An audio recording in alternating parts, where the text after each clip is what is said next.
যাদবপুরে ছাত্রীর রহস্য মৃত্যু, খুনের মামলা দায়ের করল লালবাজার।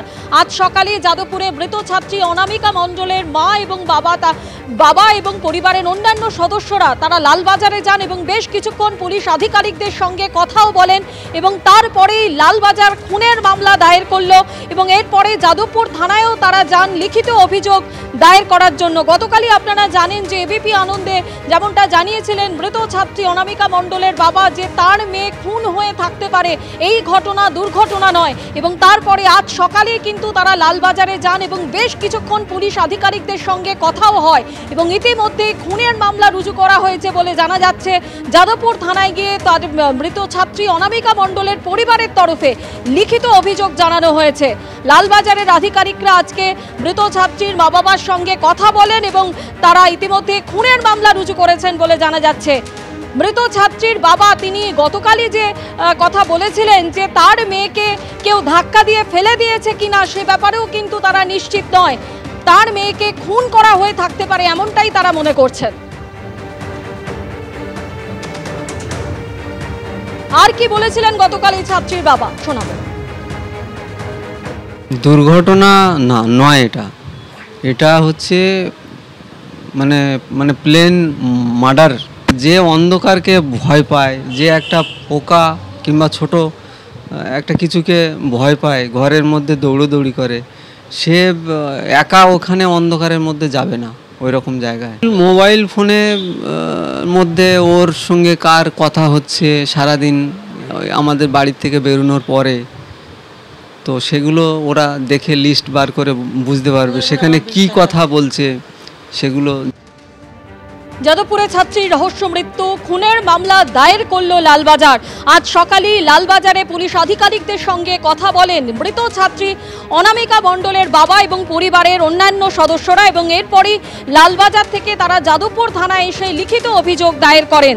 দুর্ঘটনা নয়, খুনের অভিযোগ করা হচ্ছে পরিবারের তরফ থেকে। গতকালই মৃত ছাত্রীর বাবা তিনি বলেন যে এই ঘটনা দুর্ঘটনা নয়, তার মেয়েকে খুন করা হয়ে থাকতে পারে এমনটাই জানিয়েছিলেন মৃত ছাত্রী অনামিকা মণ্ডলের বাবা।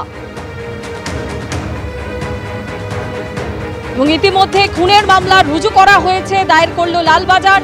অন্যদিকে যাদবপুর থানায় গিয়েও লিখিত অভিযোগ দায়ের করে এসছেন মৃত ছাত্রীর পরিবার।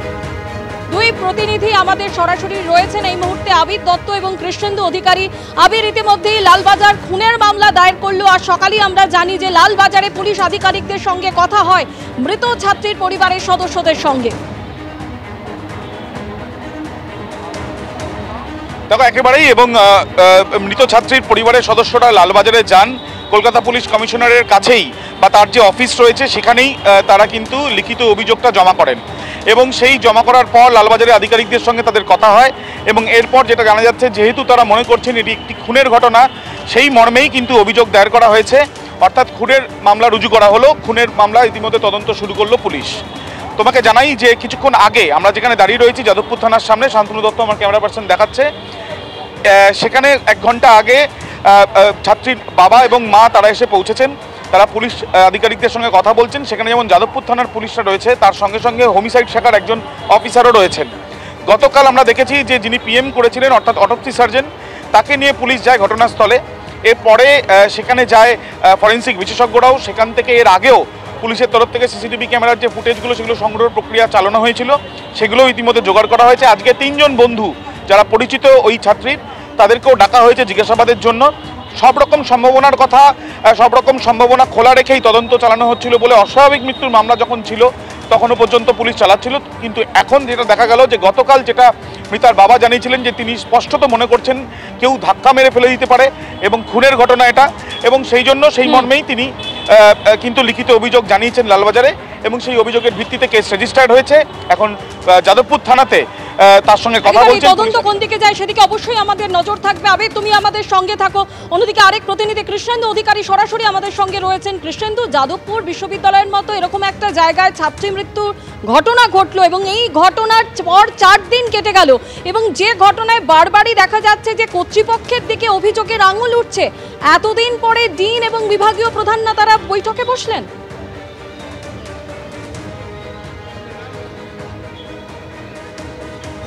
বৈঠক তা নিয়ে তো অবশ্যই প্রশ্ন থাকছে। আমরা যেখানে দাঁড়িয়ে আছি যাদবপুর বিশ্ববিদ্যালয়ের যে মূল প্রশাসনিক ভবন অরবিন্দ ভবন, সেই অরবিন্দ ভবনের যে পিছনে যে কমিটি রুম আছে সেই কমিটি রুমে সহ উপাচার্য, রেজিস্ট্রার, অন্যান্য বিভাগীয় প্রধান এবং ডিনরা তারা বৈঠকে বসেছেন এবং সেই বৈঠকে আলোচনা হচ্ছে যে কি পরবর্তী পদক্ষেপ করা হবে।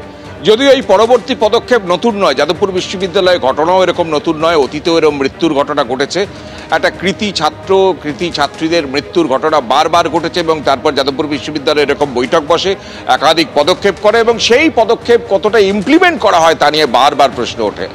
তুমি যে প্রশ্ন তুলছিলে অথরিটির বিরুদ্ধে বা কর্তৃপক্ষের বিরুদ্ধে, এই প্রশ্ন বিভিন্ন জায়গা থেকে উঠছে যে একটা নির্দিষ্ট ডিসিপ্লিন, নির্দিষ্ট শৃঙ্খলা কেন একটা শিক্ষা প্রতিষ্ঠানে থাকবে না। এবং পাশাপাশি যে অনুষ্ঠানের এই ছাত্রীটি এসছিলেন এবং সেই অনুষ্ঠানের পরেই তারপর সেই পুকুরে তাকে সেখান থেকে উদ্ধার করা হয় তার অচৈতন্য দেহ, সেই অনুষ্ঠান রাত 8টা পর্যন্ত পারমিশন থাকার পরেও কিভাবে রাত 10টা পর্যন্ত চলে, সেখানে কি করে ছাত্রছাত্রীরা তখনও পর্যন্ত থাকেন। যাদবপুর বিশ্ববিদ্যালয়ের এই যে ঢিলে ঢালা প্রশাসনিক যে সিদ্ধান্ত বা তাদের মানসিকতা তা নিয়ে বারবার প্রশ্ন উঠেছে, এবারে উঠছে। যদিও কর্তৃপক্ষ আজকে যাদবপুর বিশ্ববিদ্যালয়ের মৃত ছাত্রীর পরিবার যেভাবে খুনের অভিযোগ দায়ের করেছেন একদম থানায়, তারা সরাসরি বলছেন তার মেয়েকে খুন করা হয়েছে কারণ তার মেয়ে অন্ধকারকে ভয় পেত, তার মেয়ে সাঁতার জানতেন না। সুতরাং সেই পরিপ্রেক্ষিতে পুলিশ যখন তদন্ত শুরু করেছে, কালকেও পুলিশ এসে, গোয়েন্দা পুলিশ এসে যাদবপুরের ওখান থেকে নমুনা সংগ্রহ করেছে এবং তারপর কর্তৃপক্ষ কার্যত নড়ে চড়ে বসেছে। আজকে বৈঠক চলছে, 1 ঘন্টা ধরে বৈঠক চলছে এবং সেই বৈঠকে একাধিক প্রস্তাব উঠে আসছে এবং শোনা যাচ্ছে যে পুলিশের পাশাপাশি বিশ্ববিদ্যালয়ের তরফ থেকেও একটা অনুসন্ধান করা হবে, ঘটনা পরম্পরা কি ছিল সেটা দেখা হবে, অর্থাৎ কোন সময়ে মেয়েটি ওখানে গিয়েছিল। এই বৈঠকের দিকে আমাদের নজর থাকবে, বৈঠকে কি হয় সেদিকে অবশ্যই আমাদের নজর থাকবে। তুমি আমাদের সঙ্গে থাকো। আরেক প্রতিনিধি হিন্দল দে সরাসরি আমাদের সঙ্গে রয়েছেন। হিন্দল, ইতিমধ্যে লালবাজার খুনের মামলা দায়ের করেছে এবং আজ সকালেই আমরা দেখেছি যে মৃত ছাত্রীর পরিবার তারা দীর্ঘক্ষণ ধরে লালবাজারের পুলিশ আধিকারিকদের সঙ্গে কথাও বলেন, কি কথা হয় তাদের মধ্যে? একেবারে দেখো, বেলা 11:30 নাগাদ কিন্তু এই মৃতার পরিবার তারা কিন্তু লালবাজারে পৌঁছন এবং যেটা জানা যাচ্ছে যে তারা কিন্তু প্রত্যেকেই কলকাতা পুলিশ কমিশনারকে গিয়ে গোটা বিষয়টি জানান। এবং তুমি জানো এই মৃত্যুর পর, জলেডুবে মৃত্যুর পর বারংবার কিন্তু পরিবারের সদস্যরা বলছেন যে অনামিকা কিন্তু কোনো রকমভাবে জলে পড়তে পারে না, তাকে কেউ ধাক্কা দিয়ে ফেলে দিয়েছে, অর্থাৎ কিনা খুনের কিন্তু একটা অভিযোগ তারা করছিলেন। এবং সে বিষয়ে বিস্তারিত কলকাতা পুলিশ কমিশনারকে তারা জানান এবং পরবর্তী ক্ষেত্রে পুলিশ সূত্রে যেটা জানা যায়, লালবাজার সূত্রে যেটা জানা যায় যে তারা কিন্তু পদক্ষেপ গ্রহণ করছেন এবং তার কিছুক্ষণ বাদেই যেটা দেখা যায় যাদবপুর থানায় কিন্তু খুনের মামলা রুজু হয়েছে। গোটা ঘটনায় লালবাজারকে গোটা বিষয়টি যেমন পরিবার জানিয়েছে, তদন্ত প্রক্রিয়া এবং লালবাজার চালাচ্ছে, পাশাপাশি যাদবপুর থানা তদন্তকারী দলের সদস্যরা তারাও কিন্তু তদন্ত প্রক্রিয়া চালাচ্ছে। তিনজন সহপাঠীকে ডেকে পাঠানো হয়েছে, তাদেরকে থেকে জিজ্ঞাসাবাদ করে পুরো গোটা বিষয়টি জানার চেষ্টা করবে যে ঘটনার দিনকে কি ঘটেছিল, সে কোথায় ছিল, তাদের অবস্থান কোথায় ছিল, অন্য কোনো ব্যক্তি ছিল কিনা, এবং সিডিআর অর্থাৎ কল রেকর্ড ডিটেলস যেটা রয়েছে সেটাও নিয়েও কিন্তু পুলিশ খতিয়ে দেখছে কার সঙ্গে শেষ কথাবার্তা হয়েছিল। অর্থাৎ খুনের মামলা রুজু করে এবারে কিন্তু তদন্ত প্রক্রিয়া শুরু করলো লালবাজার এবং স্বাভাবিকভাবে যেহেতু যাদবপুর থানা প্রথম থেকে তদন্ত প্রক্রিয়া শুরু করেছিল, সেই যাদবপুর থানা তদন্তকারী দলের সদস্যরা তারাও কিন্তু তদন্ত প্রক্রিয়া শুরু করেছে। ধন্যবাদ।